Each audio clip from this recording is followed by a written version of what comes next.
going to be about nerves, it's going to be about skills, son. Can't get bigger than this. Gets into a very good position to be able to play this particular shot. अक्सर ऐसा होता नहीं है कि England एक bilateral one day series में पिछड़ जाए, लेकिन ऐसा हुआ।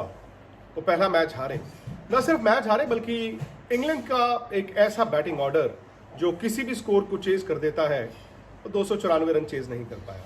तो ये अपने आप में सवाल जरूर होंगे इंग्लैंड के खेमे में कि हमारा जो बैटिंग ऑर्डर है, द बिग हिटिंग एबिलिटी, मैं नहीं तो तू नहीं तो कोई और नहीं तो कोई और रन बना देगा। शायद इसी कॉम्प्लेसेंसी में इंग्लैंड की हार हुई। ऑस्ट्रेलिया की गेंदबाजी अच्छी थी, मैंने आपको मैच से पहले भी कहा था, और उन्होंने ऊपर से विकेटें ले दी। उसके बाद इंग्लैंड हमेशा कैचअप ही खेल रहा था। इंग्लैंड के लिए सिल्वर लाइनिंग या राहत की बात यह रही कि सैम बिलिंग्स ने फाइनली एक ऐसा 100 लगाया जहां पर इंग्लैंड को ये अंदाजा हो गया कि ये खिलाड़ी बिलोंग करता है। इंग्लैंड रिएक्ट कैसे करेगा?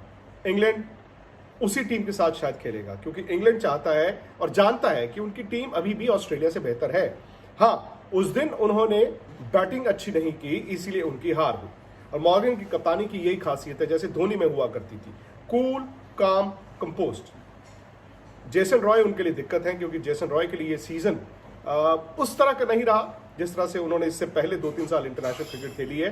तो फिर देखना यह होगा कि जॉनी बेयरस्टो और जेसन रॉय की साझेदारी ऊपर से क्या करती है।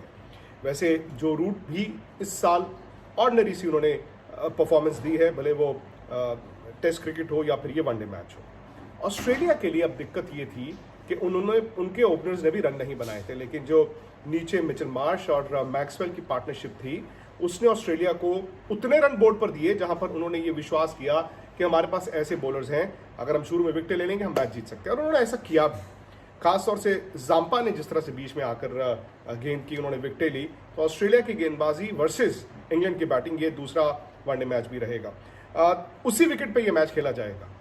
इसका मतलब है कि अगर 294 रन वहां पर डिफेंड नहीं हुए थे, वहां पर चेज नहीं हुए थे, तो शायद आपको तकरीबन उतना ही स्कोर दिखेगा। हालांकि मैनचेस्टर में आमतौर पे आप जानते हैं कि वनडे में 300 से ज़्यादा रन भी बनते हैं, बल्कि T20 में इतने रन बन जाते हैं। बैटिंग के लिए विकेट अच्छी होती है, लेकिन ये एंड ऑफ द सीजन है, तो शायद वो विकेटों में थोड़ा सा स्लोनेस आनी शुरू हो गई है।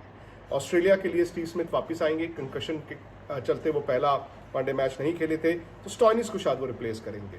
अब देखना यह है कि ऑस्ट्रेलिया और इंग्लैंड के इस सुपर संडे मुकाबले में जीत किसकी है। मैं अभी भी दाव इंग्लैंड पर खेलूंगा, और अगर आप मेरी टीम देखें जो मैंने प्लेयर स्पॉट पे चुनी है, तो मैं ज्यादातर इंग्लैंड के बड़े मैच विनर्स को अभी भी बैक करूंगा। वक्त है आपके पास, अभी वक्त है आपके पास, आप फटाफट से अपनी टीम चुनिए, प्लेयर स्पॉट पे जाकर डाउनलोड कीजिए, उसको रजिस्टर कीजिए, और इसी चैट की डिस्क्रिप्शन में आपको मिल जाएगा। आपको कुछ नहीं करना है, आपको सीधा प्लेयर स्पॉट पे जाना है। अगर आपने डाउनलोड और रजिस्टर नहीं किया, फटाफट कर लीजिए और टीम चुन लीजिए, अंदाजन अपनी टीम चुन लीजिए, क्योंकि 5 बजे जब टॉस होगा, हम स्पोर्ट्स तक पर लाइव होंगे, उस वक्त देख लेंगे इक्का दुक्का कोई चेंज करना है कि नहीं करना। लेकिन अभी भी इंग्लैंड आज उतरेगा, ये जानते हुए कि शायद वो वनडे सीरीज को हार सकता है आज ही। मेरा दाव फिर भी इंग्लैंड पर ही रहेगा, और बड़ी खबरें आएंगी, IPL से भी आएंगी, सब आपको मिलेंगी स्पोर्ट्स तक पर। तो स्पोर्ट्स तक को सब्सक्राइब करना भूलिए मत, और सब्सक्राइब करने के साथ साथ नोटिफिकेशन की घंटी को भी फटाफट से बजा दीजिए। शाम 5 बजे हमारी और आपकी अपॉइंटमेंट होगी अब स्पोर्ट्स तक पर।